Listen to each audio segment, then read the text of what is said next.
Hi friends, welcome to Fertility Fridays. This is the place where we wish to welcome hope into your lives as soon as possible.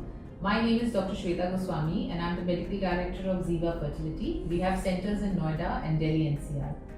So आज हम एक topic के बारे में बात करते हैं जो हर कपल जो IVF के बारे में सोच रहा होता है उनके मन में जरूर आता है, और वो है कि how do we choose the right IVF centre. हम कैसे ये परख सकते हैं कि क्या ये सेंटर हमारे लिए सही है कि नहीं.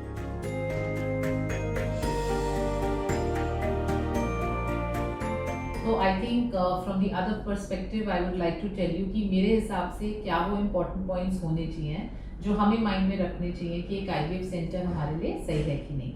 मेरे हिसाब से सबसे इम्पॉर्टेंट जो एक पॉइंट होना चाहिए वो है कि एक सेंटर जो है वो एथिकल और ट्रांसपेरेंट होना चाहिए. IVF एक ऐसी मेडिकल फील्ड है जहां हम अपना एक बहुत बहुमूल्य ट्रस्ट एक डॉक्टर या सेंटर को देते हैं, because we are hoping that our result will be good, plus we will get a progeny which we have for life.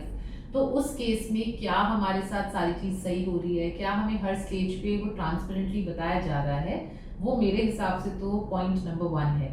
And ये चीज़ मेरे हिसाब से किसी भी सेंटर या डॉक्टर से मिलके हम इजीली ये परख सकते हैं कि क्या वो हमको हर पल पे हमें अपडेट कर रहे हैं. IVF या कोई भी मेडिकल साइंस एक ऐसी फील्ड होती है जहाँ बहुत सारे उतार चढ़ाव हो सकते हैं. हमारे इंजेक्शंस का रिस्पॉन्स ठीक आ रहा है कि नहीं, हमारा एग पिकअप पे एग्स ठीक मिले कि नहीं, उनकी क्वालिटी कैसी है, स्पर्म क्वालिटी कैसी है, एम्ब्रियो क्वालिटी कैसे बने, एम्ब्रियो अच्छे नहीं भी बन सकते, तो क्या वो सेंटर आपको वो ट्रांसपेरेंटली वो चीज़ बता रहा है, क्या हमको कोई और ऑल्टरनेटिव ऑप्शंस की ज़रूरत है.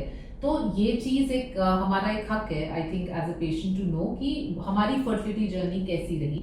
एंड क्योंकि बहुत कुछ लैब में होता है तो डेफिनेटली हमारे साथ वो कॉन्वर्सेशन होना चाहिए कि हमें बताया जा रहा है कि क्या हो रहा है. That's number 1.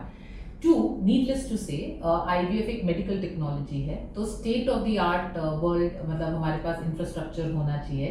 क्या वो जो IVF लैब रनिंग है, इट्स अ टीम एफर्ट. हमारे पास एक अच्छा क्लिनिशियन भी होना चाहिए, हमारे पास एक अच्छी एम्ब्रियोलॉजी टीम भी होनी चाहिए, हमारे पास एक अच्छा इंफ्रास्ट्रक्चर होना चाहिए. क्या वहाँ पे मॉड्यूलर OTs मॉड्यूलर लैब्स हैं कि नहीं है, क्या AHUs हैं कि नहीं, क्या इक्विपमेंट लगाए गए हैं, क्या ICSI मशीन है कि नहीं.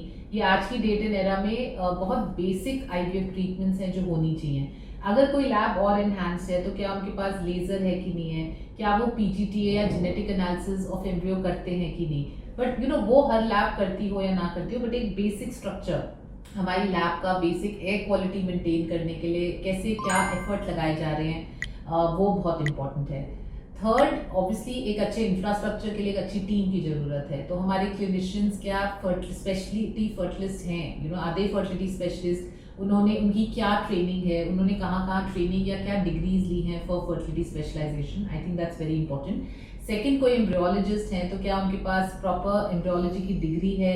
हमारे पास जो टीम है उनकी ओवरऑल क्वालिफिकेशन क्या है. I think we have a right to try and find that out when we are visiting a centre. Fourth, very importantly in IVF is that क्या वो सेंटर बैच IVF करता है या एक ऑनगोइंग IVFs हैं. Because batch IVF का concept क्या होता है कि मान लीजिए हमें किसी रिमोट एरिया में IVF करना चाह रहे हैं, तो वहाँ पे हमेशा आपके पास एक कॉम्पिटेंट क्लिनिशियन या एम्ब्रियोलॉजिस्ट नहीं रहते. तो मंथ के कुछ 2-3 दिन के लिए ही क्लिनिशियंस या एम्ब्रियोलॉजिस्ट जाते हैं और वहाँ पे बहुत सारे केसेस को लाइन अप करके सेम डे पे पिकअप और 2-3 दिन बाद ट्रांसफर किया जाता है. तो अगर तो हेल्थ केयर का इंफ्रास्ट्रक्चर ही नहीं है, जैसे कि जैसे हमें कोई रिमोट या Tier 3 Tier 4 सिटी या कहीं की बात कर रहे हैं तो वहाँ समझ में आता है. बट आज की डेट एंड एरा में if you are sitting in a big city तो वहाँ पे हमारे ऑनगोइंग केसेस होने चाहिए, हमारा लैब एक कंटिन्यूस लेवल पे चलना चाहिए. एक बैच IVF थोड़ा सा रिजल्ट्स को कॉम्प्रोमाइज कर सकता है. So usually having if not a full house in house full time in house embryologist, but हमारे पास एक अच्छी टीम होनी चाहिए जो एटलीस्ट फुल टाइम हो. हमारे पास एक ट्रेन्ड एम्ब्रियोलॉजिस्ट हो जो केस कर रहे हैं एंड वो ऑनगोइंग केसेस हो और ना ही बैच IVF हो रहा हो. वो आपको भी किसी भी सेंटर पे जाके समझ में आ सकता है कि स्टिमुलेशंस इकट्ठे चल रही हैं. तो as I said in a big city it's probably not required. किसी और जगह पे हम हैं जहाँ हो सकता है बहुत अच्छे पर्सनल नहीं है, वहाँ पे अगर बैच IVF करना पड़ रहा है तो दूसरी बात है. But I think as a patient you must be aware of these things and इनसे हमको चॉइस बनानी चाहिए कि ठीक है हमारे लिए ये सही IVF सेंटर है कि नहीं.